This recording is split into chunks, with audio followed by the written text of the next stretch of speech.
آپ کو پتہ ہے پچھلے رکوع میں اللہ نے قیامت کی ہولناکیوں کا تذکرہ کیا تھا، اور پھر اللہ تعالیٰ نے یہ بتایا کہ مجرمین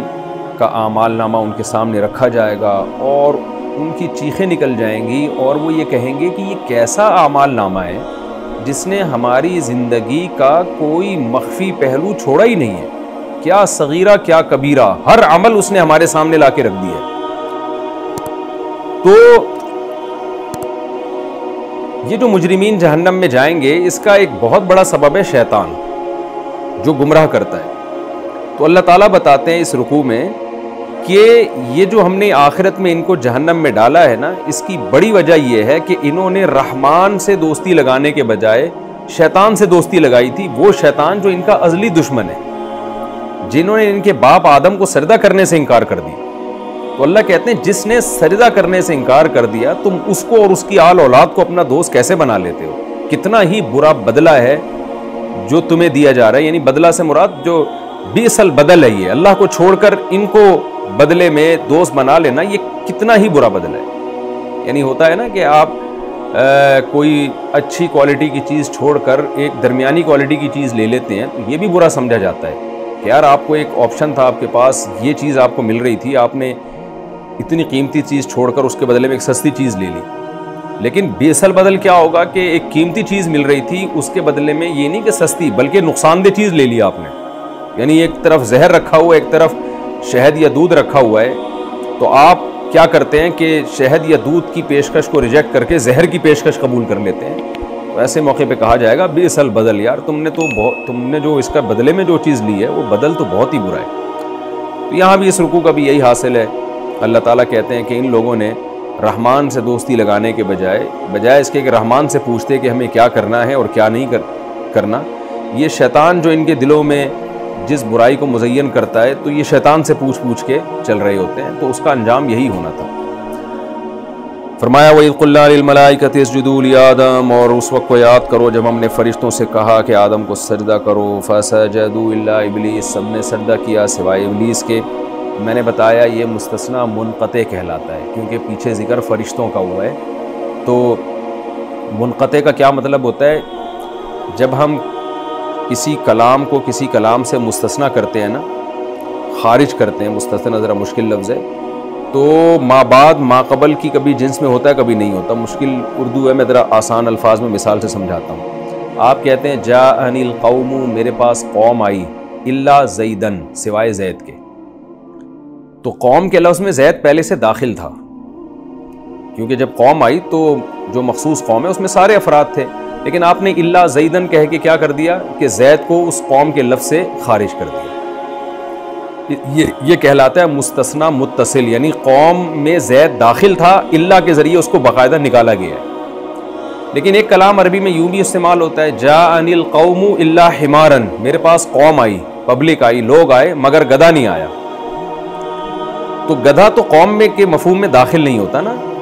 سوال پیدا ہوتا ہے کہ قوم کے مفہوم میں جب ایک چیز داخل ہی نہیں تھی تو آپ نے اس کو نکالا کیسے؟ نکالی تو وہ چیز جاتی ہے جو پہلے اس کے مفہوم میں داخل تو ہو۔ تو یہ جو الا ہے یہ مستثنیٰ منقطع کہلاتا ہے، یعنی منقطع کا مطلب اس کے دوسرا ایک ٹرم سماعتی، یعنی یہ ہے لیکن کے معنی میں، لیکن کے معنی میں، کہ پچھلے کلام سے نا ایک وہم ہوتا ہے کہ یار جب قوم آئی تھی، جاء للقوم، قوم آئی تھی تو ظاہر اپنے تمام لوازمات کے ساتھ آئی ہوگی نا، سواریوں پہ آئی ہوگی، اتنی دور سے پیدل کون آ سکتا ہے؟ تو متکلم نے کیا کیا، متکلم کو یہ خیال تھا کہ یہ قوم سے یہ سمجھیں گے کہ شاید گدھوں پہ بیٹھ کے لوگ آئے ہوں گے، تو اس لیے متکلم نے کیا کیا کہ اگرچہ گدھے کا لفظ قوم میں داخل نہیں تھا لیکن اس کو پھر بھی نکال دیا، تاکہ جو وہم بھی ہے نا کہ گدھا بھی اس میں آیا ہوگا وہ وہم بھی دور ہو جائے۔ اس لیے یہ لیکن کے معنی، اس کو ہم کہتے ہیں کہ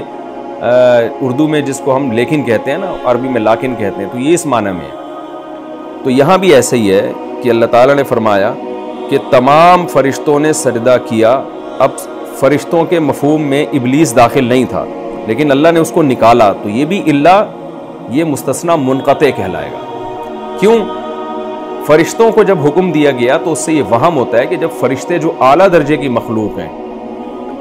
تو جب نورانی مخلوق کو حکم دیا جا رہا ہے کہ آپ سجدہ کریں ایک خاکی مخلوق کو، تو یہ کیسے ممکن نہیں ہے کہ جو آگ سے بنی ہوئی مخلوق ہے اس کو حکم نہ دیا گیا ہو؟ تو ضمناً اس کو بھی حکم تھا اس میں۔ اس لیے اللہ تعالیٰ نے ابلیس کا جو وہم ہوا ہے نا کہ یار ابلیس نے بھی یقیناً سجدہ کیا ہوگا، کیونکہ جب فرشتوں نے کیا ہے تو جنات تو جس مادے سے بنے وہ فرشتوں سے کم درجے کا مادہ ہے، تو جنات نے یقیناً کیا ہوگا، تو اللہ نے اس کو خارج کر دیا کہ کرنا چاہیے تھا مگر کیا نہیں اس نے۔ تو اس سے پتہ چلتا ہے کہ جنات کو بھی ضمناً حکم تھا۔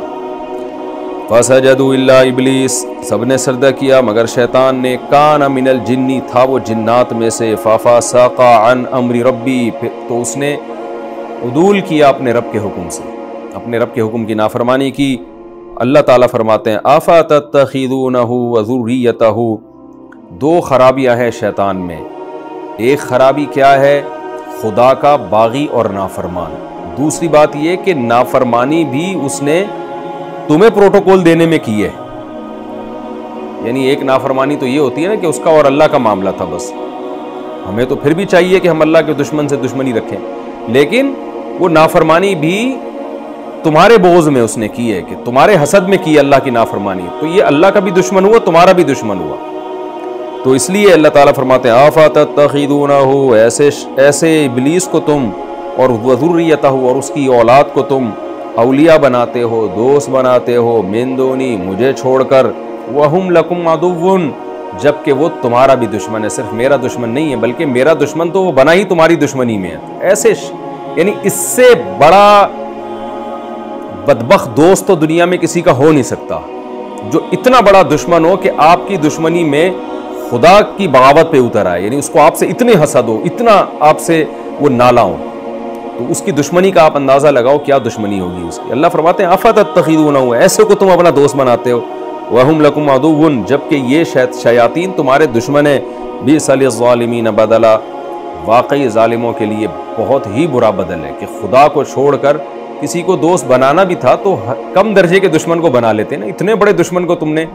اتنے بڑے دوست کو چھوڑ کر جو تمہارا خیر خواہ ہے اللہ تعالیٰ، ایسے دشمن کو تم نے اپنا دوست بنا لیا۔ پھر آگے اللہ فرماتے ہیں تم نے شیطان کو دوست بنایا، ایک وہم ہو سکتا تھا، بعض دفعہ انسان ایک اچھے دوست کو اس بیس پہ چھوڑ دیتا ہے کہ میں اس دوست کو دوست تو نہیں بناتا جس کو دوست بنانا چاہیے تھا، لیکن اس کے کسی ریلیٹو کو دوست بنا لیتا ہوں۔ آپ کے وزیر اعظم سے تعلقات نہیں ہوتے لیکن آپ وزیر اعظم کے ریلیٹو سے دوستیاں لگا لیتے ہیں، آپ کے صدر سے تعلقات نہیں ہوتے لیکن اس کے کسی ریلیٹو سے یا اس کے کسی خاص فرد سے دوستی لگا لیتے ہیں۔ آپ کہتے ہیں بھائی میں اتنے بڑے آدمی کی طرف نہیں جا سکتا، میں اس کے کسی جان پہچان والے سے دوستی لگا لوں گا۔ تو اللہ کہتے ہیں کہ یہ وہم ہو سکتا تھا کہ بھئی ہم نے شیطان کو دوست اس لیے بنایا ہے کہ ٹھیک ہے ہم نے اللہ کو نہیں بنایا، اللہ کو چھوڑ کر ہم شیطان کو بنا رہے ہیں، لیکن شیطان اللہ کی نظر میں ایسا ہے کہ اللہ نے اس کو بڑا گویا پروٹوکول دیا ہے، اور وہ تو ایک نافرمانی کا واقعہ ہو گیا تھا، اس کی وجہ سے برا بن گیا، لیکن اس سے پہلے تو شیطان کی بڑی عزت تھی اللہ کے ہاں۔ تو اللہ کہتے ہیں ایسا بھی نہیں ہے، یعنی عزت کا مطلب عبادت کی وجہ سے عزت ہونا تو ایک الگ بات ہے، لیکن ایسا کوئی اس کا میرے دربار میں پروٹوکول نہیں تھا کہ زمین اور آسمان کی تخلیق کے وقت میں نے شیاطین سے مشورے لیے ہوں، ان کو اپنا وزیر بنایا ہو، مددگار بنایا ہو کہ چلو بادشاہ سے تم دوستی نہیں لگاتے تو بادشاہ کے وزراء سے لگا لیتے ہو، تو ایسا بھی نہیں ہے۔ میری جتنی مخلوق ہے، نہ میں نے کائنات کو بنانے میں ان سے مشورہ لیا اور خود ان کو بھی بنانے میں نے ان سے مشورہ نہیں لیا ہے۔ یعنی ایک مثال دی گئی ہے، فرضی مثال۔ اصولی طور پر تو جب کسی کو بنایا جاتا ہے تو اس سے مشورہ تھوڑی لیا جاتا ہے کیونکہ وہ تو پیدا ہی نہیں ہوا نا، لیکن سمجھانے کے لیے کہ خود ان کو بھی ان کی مرضی کے بغیر پیدا کیا گیا ہے، مجھے اور آپ کو ہماری مرضی سے تھوڑی اللہ نے پیدا کیا ہے۔ یعنی جب اللہ ہمیں پیدا کرنے میں ہم سے مشورہ نہیں لے رہا، جو سب سے اہم واقعہ ہے، تو اس کائنات کو پیدا کرنے میں اللہ ان سے مشورے کیوں لے گا اور ان کو اپنا شریک کیوں بنائے گا؟ تو اللہ کہتے ہیں میں متفرد ہوں اپنے فیصلوں میں اور میرا کوئی شریک نہیں ہے، میرا کوئی وزیر نہیں ہے، تو معبود سمجھ کے، بادشاہ سمجھ کے کسی کو دوست بنانے کا حق اگر ہے تو وہ حقدار صرف اور صرف میں ہی ہوں، میرے علاوہ کوئی بھی نہیں ہے۔ یعنی یہ جو آیت ہے نا، اس کا حاصل یہ جیسے قرآن میں آتا ہے نا، یا ایھا الناس انتم الفقراء الی اللہ، اے لوگو تم تمام کے تمام اللہ کے در کے فقیر ہو، محتاج ہو، محتاجی میں سب برابر ہے۔ تو اگر کسی سے دوستی لگائی جائے گی تو اس بیس پہ تو لگائی جائے گی کہ یہ اللہ کا محبوب ہے، اس بیس پہ نہیں لگائی جائے گی کہ اس کا اللہ کے ہاں اس لحاظ سے پروٹوکول ہے جیسے بادشاہوں کے ہاں وزیروں کا اور بڑے بڑے منصب والوں کا پروٹوکول ہوتا ہے۔ ایسا نہیں ہے۔ دنیا میں ایک بادشاہ ہوتا ہے، اس کے نیچے کچھ گریڈ ہوتے ہیں، پھر اس کے نیچے کچھ گریڈ ہوتے ہیں، پھر اس کے نیچے کچھ گریڈ ہوتے ہیں اختیارات کی تقسیم کے لحاظ سے۔ اللہ کے ہاں ایسا نہیں ہے، اللہ متفرد ہے، سارے اختیارات اسی کے پاس ہیں، نہ کائنات کو بنانے میں اس کا کوئی شریک ہے، نہ خود اس مخلوق کو پیدا کرنے میں اس نے کسی کو مددگار بنایا، بلکہ ان سے مشورہ بھی نہیں لیا کہ ہم تمہیں پیدا کرنا چاہتے ہیں۔ اتنی بھی اللہ نے ان کو اہمیت نہیں دی، کیونکہ وہ اپنے فیصلوں میں خود مختار ہے۔ تو اس لیے اس کو چھوڑ کر کسی کو ایسا دوست بنا لینا کہ اس کے مقابلے میں اس کی اطاعت شروع کر دینا، یہ پرلے درجے کی حماقت اور بے وقوفی ہے۔ تو اللہ تعالیٰ فرماتے ہیں ما اشہدتہم خلق السماوات والارض، میں نے ان شیاطین کو آسمانوں اور زمین کی پیدائش میں گواہ بھی نہیں بنایا۔ گواہ بنانے کا مطلب یہ ہے کہ ان کو حاضر نہیں کیا۔ گواہ جب ہم بناتے ہیں نا تو یہاں وہ گواہی مراد نہیں ہے کہ کسی کو گواہ بنانا کہ بھئی میں دیکھو تم گواہ رہنا میں یہ بنا رہا ہوں، یہاں مطلب ان کو حاضر کرنا۔ اور حاضر کیوں کیا جاتا ہے؟ مشورے لینے کے لیے۔ تو اللہ کہتے ہیں میں نے جب کائنات کو بنانے کا ارادہ کیا تو ان کو میں نے بلایا تک نہیں، یعنی ان سے میں نے مشورے نہیں لیے، میں متفرد ہوں، جو چاہتا ہوں کر گزرتا ہوں۔ ولا خلق انفسہم، اور خود ان کی ذات کو بنانے کے لیے بھی میں نے ان سے مشورہ نہیں لیا، ان کو حاضر نہیں کیا کہ میں نے ان سے پوچھا ہو کہ تم پیدا ہونا چاہتے ہو کہ نہیں چاہتے۔ تو جب خود ان کو ان کے مشورے کے بغیر پیدا کیا گیا ہے تو کائنات کو کیسے ان کے مشورے سے پیدا کیا جائے گا؟ اس آیت کا حاصل یہی کہ سارے ایک جیسے فقیر ہیں میرے در میں، محتاج ہیں، تو محتاجوں کو معبود نہیں بنایا جاتا، ان کو خدا کے مقابلے میں دوست نہیں بنایا جاتا۔ اور آگے اللہ فرماتے ہیں وَمَا كُنْتُ مُتَّخِذَ الْمُضِلِّينَ عَضُدًا، اور میں ویسے بھی گمراہ کرنے والوں کو اپنا بازو کیسے بنا سکتا ہوں؟ یعنی ایک تو میں ویسی مخلوق کو، چاہے وہ پیغمبر ہی کیوں نہ ہو، چاہے وہ فرشتے ہی کیوں نہ ہو، ان کو بھی میں اپنی ملکیت میں شریک نہیں کرتا۔ تو جب ان کو نہیں کرتا، ان سے میں نے کائنات بنانے میں مدد نہیں لی، تو میں گمراہ کرنے والے شیاطین جو میرے دشمن ہیں ان سے میں کیسے مدد لے سکتا ہوں؟ اصل میں مشرکین کا عقیدہ تھا نا، آج بھی دنیا میں بہت سے لوگ ہیں جو کہتے ہیں شیاطین اس دنیا میں تصرفات کرتے ہیں اور جنات اس دنیا میں تصرفات کرتے ہیں، ورنہ شیاطین کے دوست بنانے والے تو آج بھی بہت ہیں۔ جو شخص بھی گناہ کر رہا ہے حقیقت میں وہ شیطان ہی کو دوست بنا کے کرتا ہے۔ وَيَوْمَ يَقُولُ نَادُوا شُرَكَائِيَ الَّذِينَ زَعَمْتُمْ، اللہ فرماتے ہیں اور اس دن کو یاد کرو جس دن اللہ کہے گا نادو شرکائی، میرے شرکا کو آج تم بلاؤ، جن کو تم سمجھتے تھے کہ یہ بہت طاقتور ہیں، پاورفل ہیں، ان کے پاس اختیارات ہیں، جن کے بارے میں تمہارا خیال تھا، فدعوہم، یہ لوگ ان کو بلائیں گے، فلم یستجیبوا لہم، تو ان کے شرکا کی طرف سے ان کو لبیک نہیں کہا جائے گا، ان کی پکار کا جواب نہیں دیا جائے گا۔ پکار کا جواب کا مطلب وہ جواب جو ان کے فائدے کے لیے، کہ وہ ان کی مدد کے لیے آ جائیں۔ وجعلنا بینہم موبقا، اور ہم ان کے درمیان ایک آڑ پیدا کر دیں گے۔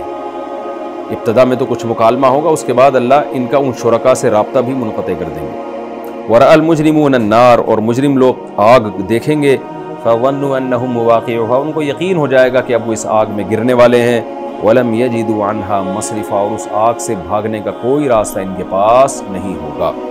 یہ ہمارا رکوع مکمل ہو گیا۔ اس رکوع کا حاصل بھی توحید ہے۔ دو ہے کہ عملی خرابی بھی نہ کرو اور شرک بھی نہ کرو۔ عملی خرابی کیا ہے کہ شیطان کو دوست بنا لینا اور پھر اس کی وجہ سے گناہ کرنا، یہ عملی خرابی، اور شیطان کے کہنے پر شرک کرنا یہ عقیدے کی خرابی ہے۔ دونوں خرابیوں کا اللہ نے اس رکوع میں تذکرہ کیا۔